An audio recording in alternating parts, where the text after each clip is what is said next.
एल्विश यादव के घर सुबह ताबड़तोड़ फायरिंग की वारदात को अंजाम दिया गया था। इस मुद्दे पर मेरे साथ बातचीत करने के लिए सेक्टर 56 पुलिस स्टेशन के थाना प्रभारी विनोद कुमार जी हैं। इनसे जानने की कोशिश करेंगे। सर, क्या कुछ ये मामला है और कितने बजे की घटना है सर? ये हमारे पास से जो कंट्रोल से सूचना प्राप्त हुई थी से 6:15 बजे के करीब है। सेक्टर 57 में गोली चल गई है। तो उस सूचना के आधार पर हम वहाँ मकान पर गए थे। वो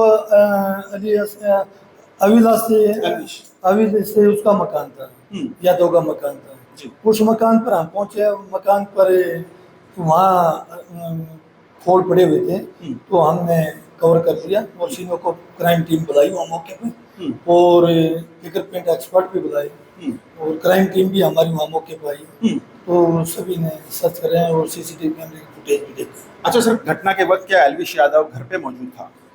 एल्विश यादव घर पर मौजूद नहीं था। कहाँ पे गया? वो कहीं बाहर गए हुए थे। वो घर पर मौजूद थे। उसके माता पिता घर पर मौजूद थे। किसी को फायरिंग के दौरान चोटिल हुआ? कुछ किसी को गोली लगी सर? नहीं, फायरिंग के दौरान किसी को कोई चोट नहीं लगी। कितनी राउंड फायरिंग हुई थी सर? राउंड करीब 10-12 राउंड फायरिंग हुई। कौन लोग थे सर जो लोग आए थे और किस पर आए थे सर?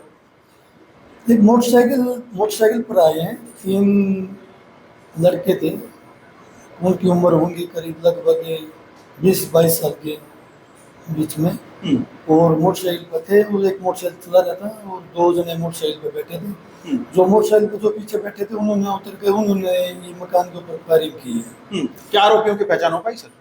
अभी हेलमेट पहन रखा था लेकिन उनका चेहरा दिखाई नहीं दिया और अभी पहचान में नहीं आई। उसके पिता ने शिकायत दी है, क्या कुछ शिकायत में दर्ज कराया सर गुड़गांव पुलिस के लिए? उसके पिताजी ने शिकायत लिखित में दी है कि हमारी किसी से कोई रंजिश नहीं है और ना ही कोई हमारे को कभी धमकी का कोई थ्रेट का कोई यानी कि फोन प्राप्त नहीं मिला और ना ही हमारी से किसी को रंजिश है। कभी हुआ नहीं ऐसा मामला। जो पहली बार है कि हमारे घर पर फायरिंग हुई। तो एल्विश यादव गुड़गांव के सेक्टर 57 में रहते हैं। अभी हाल ही में उन्होंने ये मकान बनाया था। इसके बाद आज सुबह तकरीबन 5:30 से 6 बजे के बीच में बाइक सवार 3 बदमाश वहां पे पहुंचते हैं, जिसमें 2 बदमाश ताबड़तोड़ फायरिंग करते हैं। 2 दर्जन से ज्यादा राउंड फायरिंग मौके पर की गई है। गुड़गांव पुलिस ने तमाम वो सबूत अपने कब्जे में लिए हैं और एल्विश यादव के पिता की शिकायत पर मामला दर्ज कर मामले की तफ्तीश शुरू कर दी है। कैमरामैन प्रवीण कुमार के साथ नीरज वशिष्ठ, गुरुग्राम, आज तक। भाई सुबह हमें जो है थोड़ा लगा अंदेशा आवाज़ सी आई जैसे भी सुबह 5:30 के लगभग। तो हमने देखा तब बाहर आके तो यहाँ पे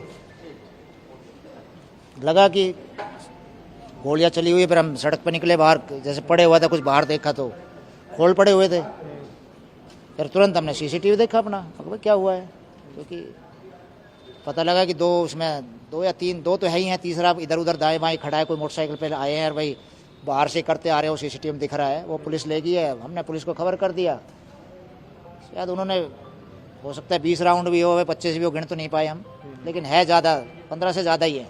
अच्छा, किसी प्रकार की कोई धमकी या कोई रंजिश किसी प्रकार की रही हो ऐसा कुछ? अभी तक तो है नहीं जी ऐसा कोई भी, कुछ भी ना, कोई मैसेज है ना, कोई शक नहीं किसी प्रकार का, कुछ भी नहीं है। अच्छा, जिस समय घटना हुई उस समय एल्विश घर पर थे? नहीं, वो तो बहुत ही कम रहते हैं। वैसे मैं ये नहीं कह रहा हूँ कि भाई आज घटना होगी तब कह रहा हूँ, वो तो आते अपने काम में बिजी रहते हैं, वो बाहर ही है कहीं। पहले कभी किसी ने कोई फ़ोन करके या मैसेज? नहीं, ऐसा कुछ नहीं है, कुछ भी नहीं। अगर होता ज़रूर बताते हम भाई, आपसे ना बताते पुलिस में कंप्लेंट करते अगर ऐसा होता तो। ये तो नेचुरल बात है कि कोई धमकी दे रहा है तो सूचना देनी पड़ेगी। किसी को कुछ लगा तो नहीं है, चोट वोट लगी? नहीं, सब भगवान का यही शुक्र है कि ठीक है सभी और आगे भी ठीक रहे। हम तो ये कहें भगवान उनको सद्बुद्धि दे जिन्होंने ऐसा किया है। एल्विश से आपकी बात हुई? हाँ, मेरी बात हुई है।